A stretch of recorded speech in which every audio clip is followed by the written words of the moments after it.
Hey guys, ihabol ko lang po dahil nga po bukas na po yung 8.8. Bago ko po gawa ng review to guys, pakita ko lang po sa inyo. Dahil nga po magsisale po yung smartphone na to ngayon ng kulang 4,000 lang. At kung sakali po naghahanap kayo ng magandang smartphone, merong malaking battery po ng smartphone ngayon sa kulang 4,000 po na budget. I think maganda rin po i-consider ang bagong smartphone to ni Tecno. Itong si Spark 40C. Pakita ko lang po muna sa inyo guys para po may share ko rin po sa inyo bago natin gawa ng full review dahil nga po ngayong gabi siya magiging available. Ngayong 8.8 guys.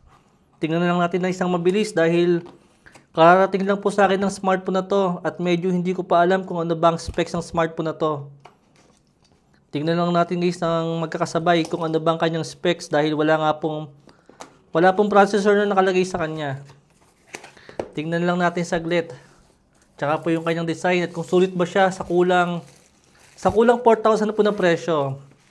At sa pagkakaalam ko, meron po siyang 3,500 po na presyo ngayon sa may Shopee. Pagka nga po nag-sale siya. Ito po yung ating specs. Meron po siyang 6,000 mAh sa battery. Meron po siyang 18 watts sa charger. 120 Hz sa refresh rate. IP64 water noise resistant. Meron po siyang infrared remote control. At meron din po siyang pre-link. Same po nung ibang mga smartphone ni Tecno ngayon. At naka-dual speaker din po ito guys. Para sa may 3,500 lang po na presyo ngayon. Ito po yung ating design. Ito pala oh. Medyo hindi ko to ini-expect guys. Dahil nga po yung kanyang design is medyo same po siya ng design guys. Ng last year model ni Tecno na Spark Go 1. Ito po yung ating design ngayon ng Spark 40C. Medyo mapapansin nyo agad sa kanya guys na medyo makapal po yung smartphone na to. At syempre alam na po natin kung bakit medyo makapal yan. Ito po siya guys, meron po siyang 4128 na version. Yan.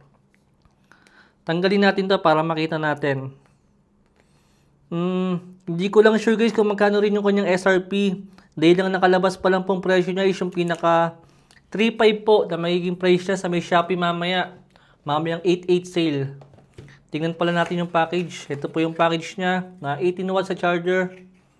Siyempre may Type-C yan. At hindi ko alam kung bakit ba lagi merong license by Qualcomm. Hindi ko sure guys, pwedeng nagpaparamdam na po si Transsion. Na baka hindi na magtatagal, baka po gumamit sila ng Qualcomm na processor sa mga smartphone po nila. Maybe, hindi ko alam guys. Kaya po merong ganyan. Ito po yung ating paperworks. At ito po yung ating case na kasama.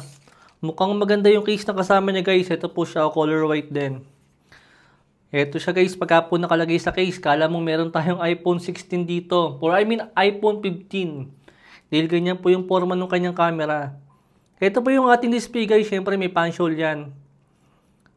I-set up muna natin saglit. Ito siya guys, na-set up ko na nga po siya. Meron po siyang Android 15. At ito pong Android version natin is mukhang... Teka, double check ko lang kung naka-Android Go Edition ba to. Para siyang naka-Android Go Edition guys. Pero mukhang hindi naman. Mukhang full version po siya. Yes guys, full version po ito ng Android. Hindi po siya yung naka-Go Edition. Yan po siya. Medyo smooth naman siyang gamitin guys. Pero syempre ibang usapan pagka-performance na. Ito po yung ating key specs. Yun guys, naka-G81 lang pala to. Meron po siyang 4GB RAM. 13 megapixel na front selfie camera. Tsaka po 8 megapixel na front selfie camera. At 6,000 mAh nga po yung kanyang battery. At HD lang po yung kanyang resolution dito. Expected na yan. At naka-Android 15 nga po siya. Yan po guys yung ating key specs. Yun guys, so medyo nakakapagtaka to. Para sa ganitong klase ng presyo, meron pa rin tayong Tecno AI dito. Medyo, hindi nga lang po siya yung pinaka-full na lahat po ng AI ni Tecno. Pero meron po siyang Tecno AI. Ito pong Spark 40C ngayon. Dito po sa may refresh rate natin is meron siyang meron po siyang 120 Hz sa refresh rate. Maybe guys, medyo para sa 3,500 po na presyo, medyo nagdadalawang isip ako sa kanya kung sulit ba to o hindi. Pero kung sakali lang po na ang hanap natin, malaking battery dito po sa kulang 4,000. Syempre alam niyo na ang sagot. Sulit po ang smartphone na to. Pero guys, kung i-compare po natin to sa ibang smartphone ni Infinix, dahil kapatid lang naman ni Infinix si Tecno. Kung i-compare po natin si Spark 40C sa may Hot 60i naman, doon guys, medyo tagalid po si Hot 60i doon. Dahil nga po same processor lang sila. Pero guys, napakalaki po ng minura ng Spark 40C ngayon. Compare nga po sa may Hot 60i na mataas nga po yung kanyang RAM. I mean, mataas yung kanyang storage. Di naka 4GB lang din naman si Hot 60i. Teka guys, pakita ko sa inyo yung Hot 60i. Ito po guys yung Hot 60i ni Infinix. Yan guys, so magkaiba po sila syempre ng design. At sa may display po nila, parehas lang po yun na merong 120Hz refresh rate. At parehas lang po sila na merong G81 na processor. Ito po yung ating key specs. Ayan o, G81 po siya. Then mataas po yung camera ni Infinix na merong 50 megapixel. Pero same lang po sila ng front selfie camera na merong 8 megapixel. Pero guys, mas malaki po yung battery ng Spark 40C dahil nga po meron siyang 6,000 mAh sa battery. Habang naka 5.2 lang, ito pong si Infinix. Pero guys, napakalaki po ng difference sila sa may presyo.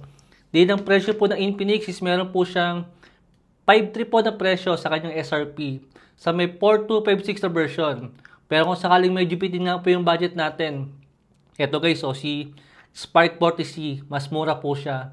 Pero kung sakaling nga po na gaming ang hanap natin, na syempre, medyo tumingin po tayo sa iba. Pero kung sakali nga pong malaking battery ang hanap natin, ito po ang kunin natin guys. Ito pong si Spark 40C para sa may 3.5 po na presyo ngayon. Gagawan ko na lang po ito guys na mas detailed na review at comparison sa ibang smartphone.